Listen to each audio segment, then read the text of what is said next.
예수께서 다시 두 번째로 가서 기도하셨다. 나의 아버지, 내가 마시지 않고서는 이 잔이 내게서 지나갈 수 없는 것이면 아버지의 뜻대로 해 주십시오. 아멘. 잠시 기도하겠습니다. 하나님 감사합니다. 또 이렇게 우리에게 말씀을 주심을 감사합니다. 하나님 이 시간 완전히 주관하여 주셔서 하나님의 음성을 우리가 듣는 시간 되게 하여 주시옵소서. 모든 것을 주님께 의탁드리며 우리 주 예수 그리스도의 이름으로 기도드립니다. 아멘. 아멘. 네, 그래서 오늘 제목은요. 그리 아니하실지라도라고 정했습니다. 그리 아니하실지라도. 네, 지금 이 말씀을 보니까요, 우리 주님께서 겟세마네 동산에 가셔서 이제 기도하시는 장면이 나옵니다. 예수님께서 이제 드디어 십자가를 지는 그 밤이지요. 겟세마네 동산에 이제 베드로와 야고보와 요한과 함께 가시지요. 그래서 제자들은 밑에 남겨두시고 홀로 올라가셔서 이제 기도를 하게 되십니다. 총 3번에 걸쳐 39절, 42절, 44절 이렇게 3번의 기도를 하시는데 동일한 말씀으로 기도를 하고 계십니다. 이제 우리 그 첫 번째 기도도 이제 같은 내용인데 39절입니다. 보시면 잠시만요.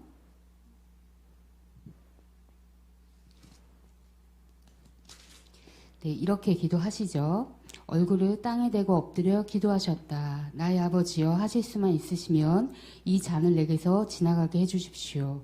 그러나 내 뜻대로 하지 마시고 아버지의 뜻대로 해 주십시오.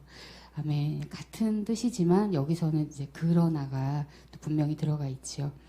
자, 그래서 하나님 예수님께서는 분명히 이전에도 여러 번 제자들에게 십자가를 질 것을 말씀하셨지요. 그리고 그것이 아버지의 뜻이라고 말씀을 하셨습니다.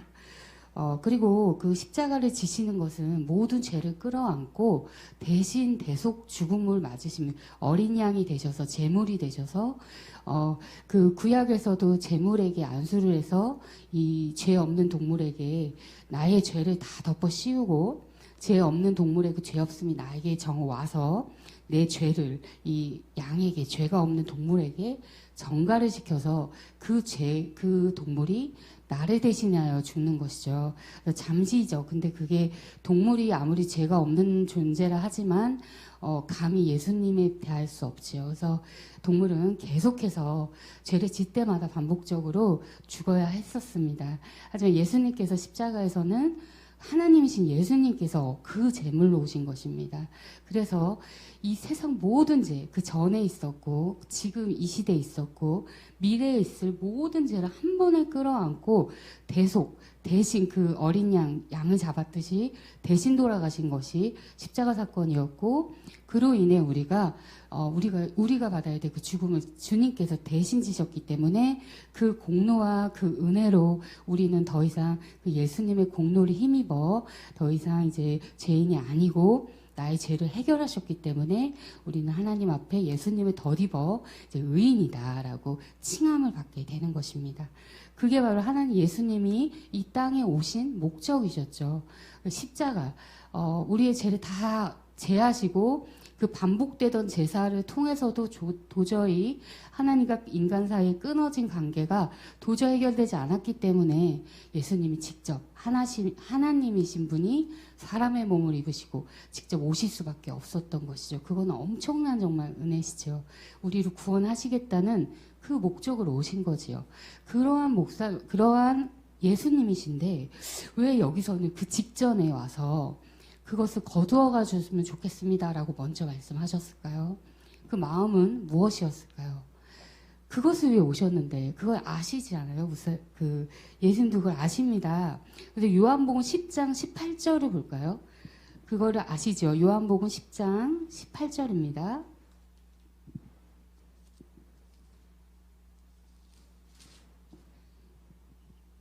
자, 찾았으면 읽겠습니다. 예수님의 말씀입니다. 아무도 내게서 내 목숨을 빼앗아가지 못한다. 나는 스스로 원해서 내 목숨을 버린다. 나는 목숨을 버릴 권세도 있고 다시 얻을 권세도 있다. 이것은 내가 아버지께로부터 받은 명령이다. 이렇게 분명히 말씀을 하시지요. 스스로 버리시는 거지요. 그런데 그 마지막 순간에 하나님에게 거두어갈 수 있으면 이 십자가, 이 잔을 좀 거두어가려고 말씀하시는 겁니다. 이 마음에 우리 집중을 해야 합니다. 또 볼까요? 또 마가복음 15장 34절을 보겠습니다. 왜 예수님이 거두어가 주시라고 먼저 강구했는지 우리가 그것을 찾아가고 있습니다. 마가복음 15장 34절입니다.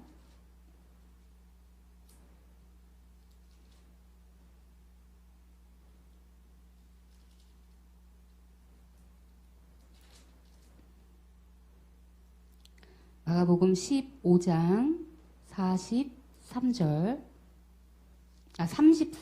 43절, 34절입니다. 자, 찾았으면 읽겠습니다. 셋이 예수께서 큰 소리로 부르짖으셨다. 지금 십자가 위에 계신 상황이시고요. 엘로이 엘로이 레마 다막사니, 그것은 번역하면 나의 하나님 어찌하여 나를 버리셨나이까 하는 뜻이다. 네, 예수님께서 이제 돌아가시기 직전입니다.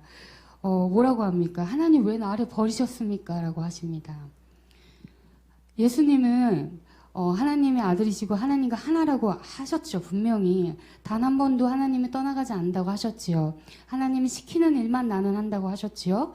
그런데 이 순간 하나님이 보고 왜 나를 버리셨냐고 하고 계십니다.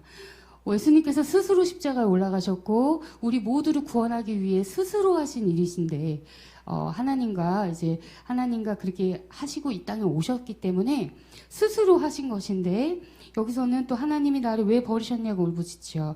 이거를 그냥 해석을 할 때 그 당시 정말 너무 고통스러우셔서 어떤 인격적으로 그냥 사람의 몸을 역시 입고 계시기 때문에 모든 고통을 다 느끼시지 않습니까? 그러니까 어떤 사람의 마음으로 이렇게 하셨다라고 많이들 말씀을 하시는데 그렇지 않지요. 그렇습니다. 이 순간은요, 정말 철저하게 잿덩어리가 되신 겁니다. 십자가 위에서. 하나님은 죄와 함께 하실 수 없는 분이시죠. 이 순간만큼은 하나님이 얼굴을 돌리신 것입니다. 정말 예수님 혼자 온전히 감당하신 순간입니다. 모든 죄를. 그래서 하나님이 너무 마음 아프지만 이 순간을 그래서 하나님께서 허락하신 거고 예수님도 다 하셨지만 하나님께서 잠깐도 하나님과 떨어질 수 없는 분이십니다. 예수님은 삼일체 하나님이시고 태초전 영세부터도 하나님과 다 한 분의 하나님, 세 분 하나님이 하나이셨기 때문에 단 한 번도 하나님이 끊어진 적이 없는 분이신데 이 순간만큼은 이 잿덩어리가 된 예수님을 잠시 모른 척 하셨어야만 했던 것이죠. 그래서 예수님은 이것 때문에 겟세마네 막상 그 십자가를 지려고 하실 때 그것이 가장 너무 힘드셨던 것입니다. 내가 하나님과 분리되어야 한다는 거. 내가 잿덩어리가 되는 그 순간 알고 오셨고 지금 스스로 자원하신 것이지만 그럼에도 그거는 정말 견디기가 힘드셨던 것이죠. 예수님은 하나님이시기 때문에 그렇습니다. 그러나 그것을 감당하신 겁니다. 하나님은 그 순간을 감당하셨습니다. 그래서 뒤에서 뭐라고 하시죠? 그때도 얘기하시죠. 내가 영광을 보려고 잠시 내려놓는 거라고 하셨지요.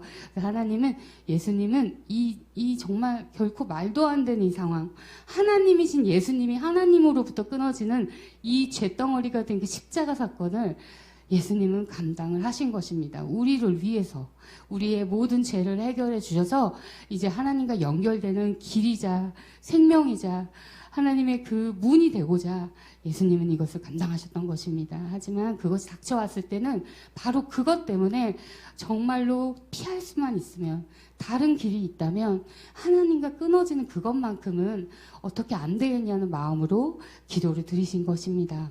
하지만 예수님도 알고 계셨지요. 그래서 이제 우리 예수님이 그렇게 피를 토하시면서 피 같은 땀방울 흘리시면서 괴로워하셨지요. 그 괴로움. 제자를 남겨둘 때 이렇게 말씀하셨지요. 내 마음이 정말 죽을 지경이 되었다라고 표현하십니다.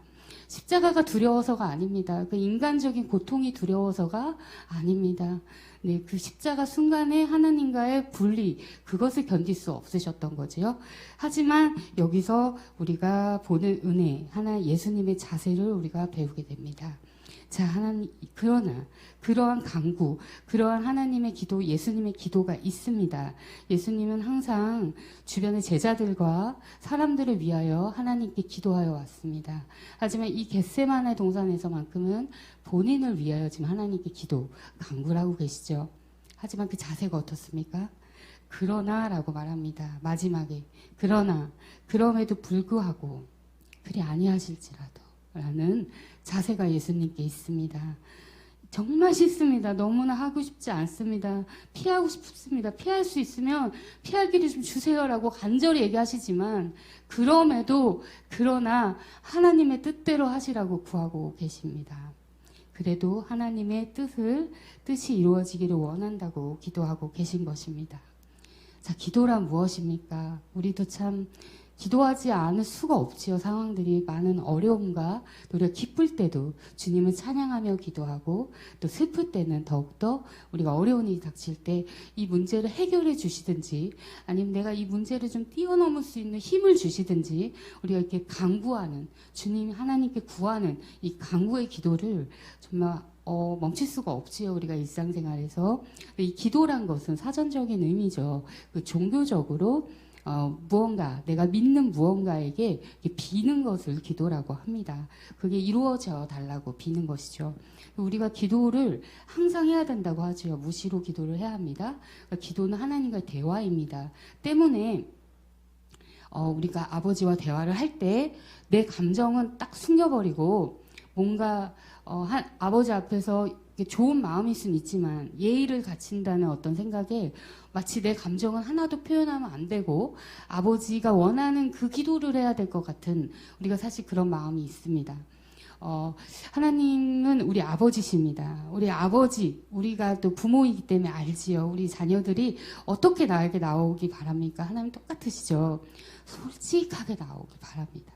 잘못했으면 잘못한 대로, 슬프면 슬픈 대로, 화가 났으면 난 대로. 하나님 뭐라 하십니까? 너의 감정을 억누르라고 하시는 게 아니라 너의 감정을 억누르면 그거는 반발이 나옵니다, 나중에. 그러니까 하나님은 너의 감정을 무조건 마치 불교나 이렇게 자기들의 고행이나 수행을 통해서 내 마음을 비워야 한다라고 말하는, 내가 비워야 한다라고 말하는 그 종교와 우리는 그래서 다른 것입니다.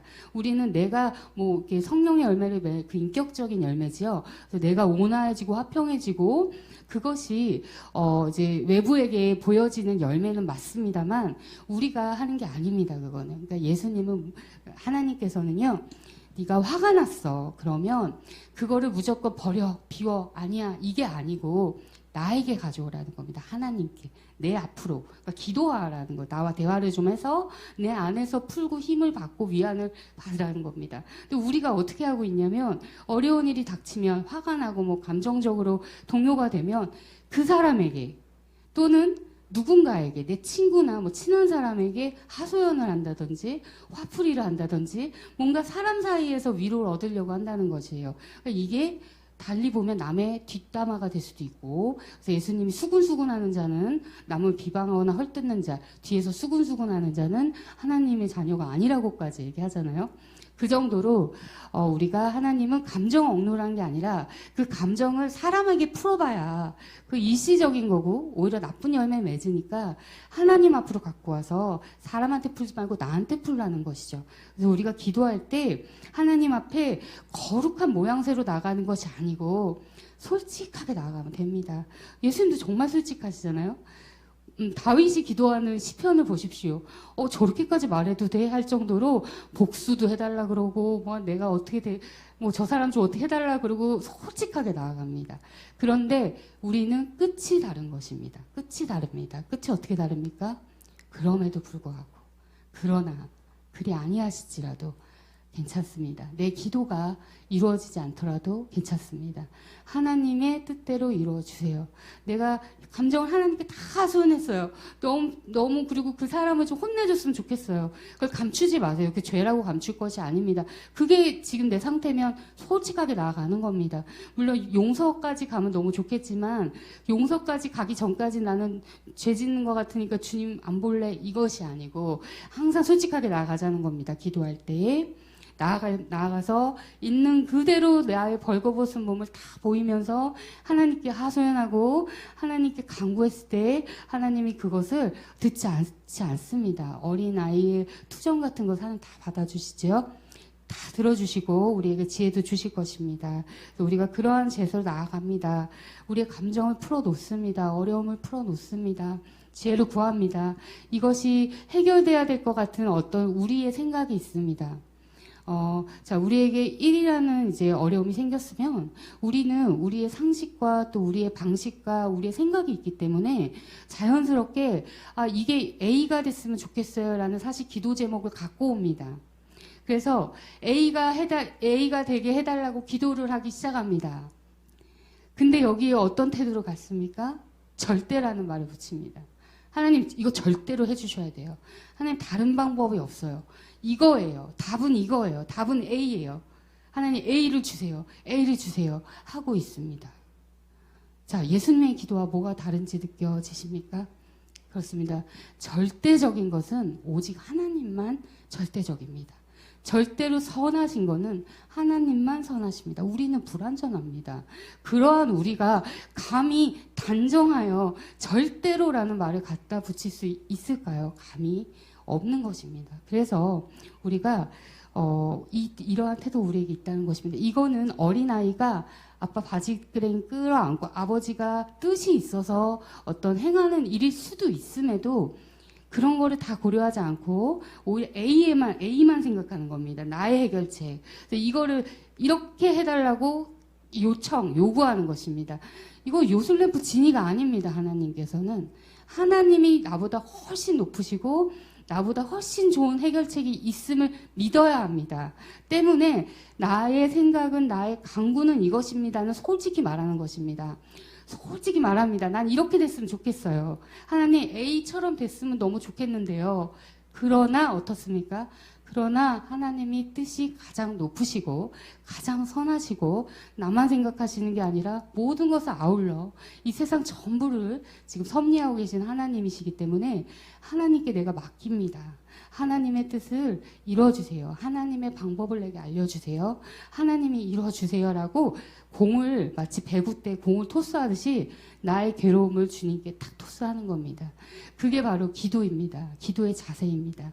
그리하지 않으실지라도, 그리 안 하실지라도라는 그 마음의 자세가 기도할 때 우리에게 필요한 것입니다. 자, 마지막으로 다윗의 예를 한번 보고 마무리하겠습니다. 구약입니다. 사무엘 하 12장 9, 10, 16절입니다. 사무엘 하 다윗은 우리 하나님께서 나에게 마음이 합한 사람이라고 했었죠. 마음이 합하다. 하나님께 마음이 합하다. 정말 다윗을 사랑하셨죠. 그러한 마음이 온유하고 합하고 아주 훌륭한 하나님이 인정하신 다윗이었죠. 그런데 어떠한 일이 발생합니까? 12장입니다. 다 3하 12장 9에서 10절입니다. 하나님께서 그런 다윗에게 지금 화를 내십니다. 제가 읽겠습니다. 찾으셨으면 읽겠습니다. 그런데 너는 다윗에게 하시는 말씀입니다. 어찌하여 나 주의 말을 가볍게 여기고 내가 악하다 여기는 일을 하였느냐. 너는 햇사람 우리아를 전쟁터에서 죽이고 그의 아내를 빼앗아 내 아내로 삼았다. 너는 그를 안 본 사람의 칼에 맞아 죽게 하였다. 라고 하고 그 이어서 뭐라 하십니까? 너는 이렇게 나를 무시하였다. 라고 하십니다. 무시하였다. 그래서 어떻게 하십니까? 이제부터는 영영 내 집안에서 칼부림이 떠나지 않을 것이다. 이렇게 무섭게 말씀하십니다.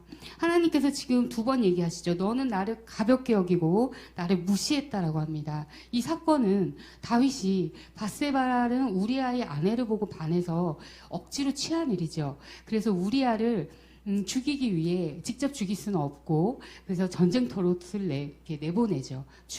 죽으라고 내보낸 거죠. 정말 죽습니다.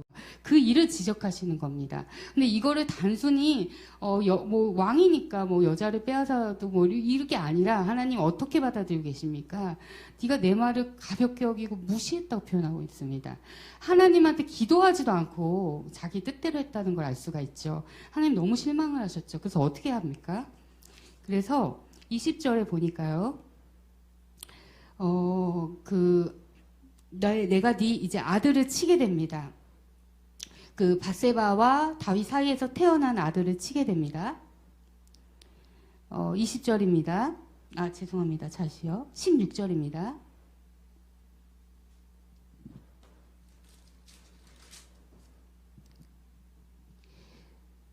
네. 다윗이 그 어린아이를 살리려고 하나님께 간절히 기도드리면서 금식을 하였다. 그는 왕궁에 돌아와서도 밤을 새웠으며 맨 땅에 누워서 잠을 잤다. 아이가 일주일 만에 죽는데요. 그 일주일 사이에 다윗이 금식을 하고 머리 땅에 박고 이렇게 매달려서 기도하는 모습을 봅니다. 제발 살려달라는 것이죠. 그래서 이때 이제 슬퍼합니다. 근데 일주일 만에 아이가 죽습니다. 그러니까 이제 신하들이 더 염려를 합니다. 아이가 살아있을 때도 우리 왕이 저렇게 했는데 이제 이제 아이가 죽었으니 우리 왕이 어떻게 되겠는가 하고 너무 근심 걱정이 된 것입니다. 그런데 다윗이 어떻게 합니까? 아이가 죽었느냐? 죽었다 하니까 어떻게 합니까? 20절에 보니까요. 땅바닥에서 일어나서 목욕을 하고 몸에 기름을 바르고 옷을 갈아입은 뒤에 가장 먼저 한 일이 무엇입니까? 성전에 들어가 주님께 경배하였습니다. 주님이 아이를 죽이심을 압니다. 주님을 원망하지 않고 오히려 어떻게 합니까? 경배합니다. 하나님은 가장 옳은 일을 하시는 분이기 때문에 경배를 합니다. 그리고 왕궁에 돌아와 음식을 먹습니다. 신하들이 놀라죠. 그러니까 얘기합니다. 아이가 살아있을 때는 22절에 혹시 주님께서 나를 불쌍히 여겨주셔서 그 아이를 살려주실지 모른다고 생각하기 때문에 내가 매달려 기도했다는 것입니다. 어떻게요? 혹시 하나님 무조건 살려주세요가 아니라 혹시 하나님 나를 좀 죄송합니다. 정말 잘못했습니다. 제가 살려주시면 안 돼요 하고 혹시 하는 마음으로 매달린 것이죠. 그러나 하나님께서 끝내 데려가셨을 때는 인정하는 것입니다. 왜냐하면요. 하나님께서는 가장 공의하시고 가장 선하시며 우리를 끝까지 붙들어 주시는 하나님을 신뢰하기 때문입니다. 그래서 다윗은요, 회개할 건 하고요, 아이를 잃은 건 잃었지만 그럼에도 하나님에 대한 신뢰를 꺾지 않습니다. 그래서 바로 일어날 수가 있는 것입니다. 그 죽음에 매달리지 않을 수 있는 것입니다. 아이는 죽었습니다. 이거는 불행이 확실합니다. 다윗도 일어나지 않았으면 했던 일이 맞습니다. 그러나 그 일이 일어났다는 것은 하나님이 허락하셨으며 하나님이 허락하신 모든 일은 반드시 선하다는 믿음, 반드시 이유가 있다라는 믿음을 다윗은 갖고 있었던 것이죠. 그래서 다윗이 바로 일어설 수 있었습니다. 우리도 이와 같아야 할 것입니다. 우리 어려움이 있습니까? 주님께 나아가십시오. 다 고백하십시오. 그 앞에 다 보따리를 풀어 놓으십시오. 하나님이 그것을 이렇게 뭐 더러운 거 갖고 와 저리 치워 하시는 분이 아닙니다.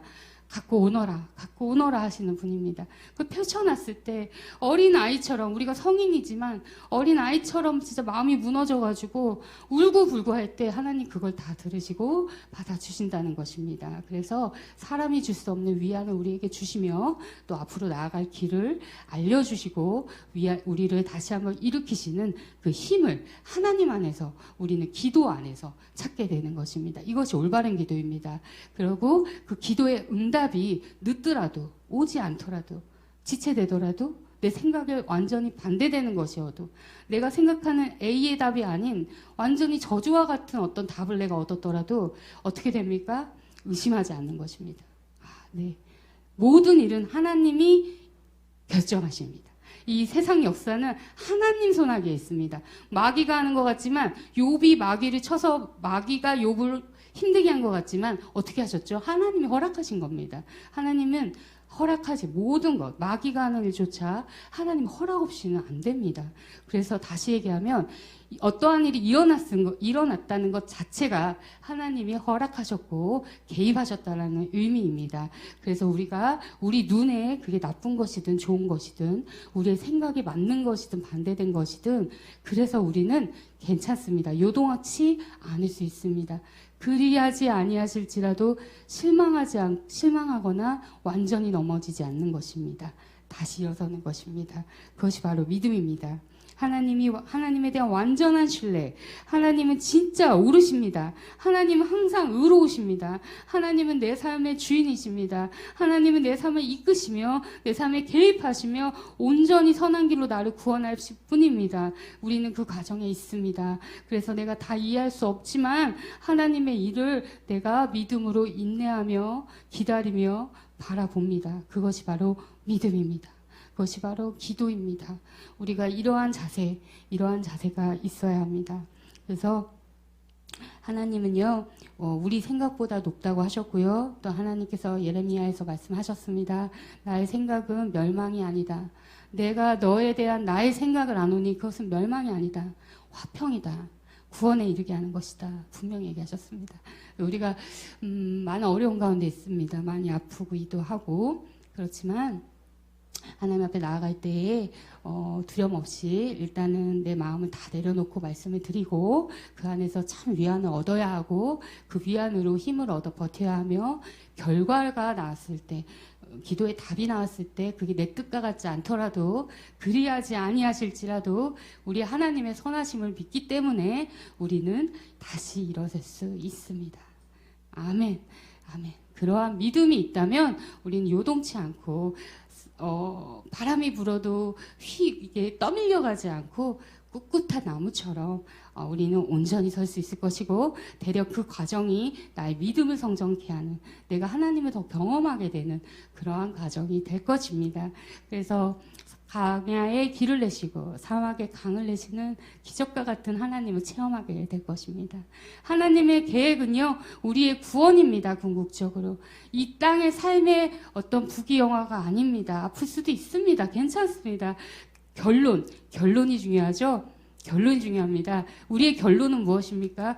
저 하늘입니다. 천국에 들어가서 예수님과 하나님과 영원히 죽지 않고 기쁨으로 사는 것입니다. 그렇기 때문에 이 땅에서 어려움 분명히 있지만 우리가 주님을 의지하고 하나님께 기도하고 성도 간에 합하여 힘을 또 모아서 열심히 헤쳐나가는 우리들 되기를 간절히 소망합니다. 아멘. 오늘 말씀은 이것으로 마치고 잠시 기도하겠습니다.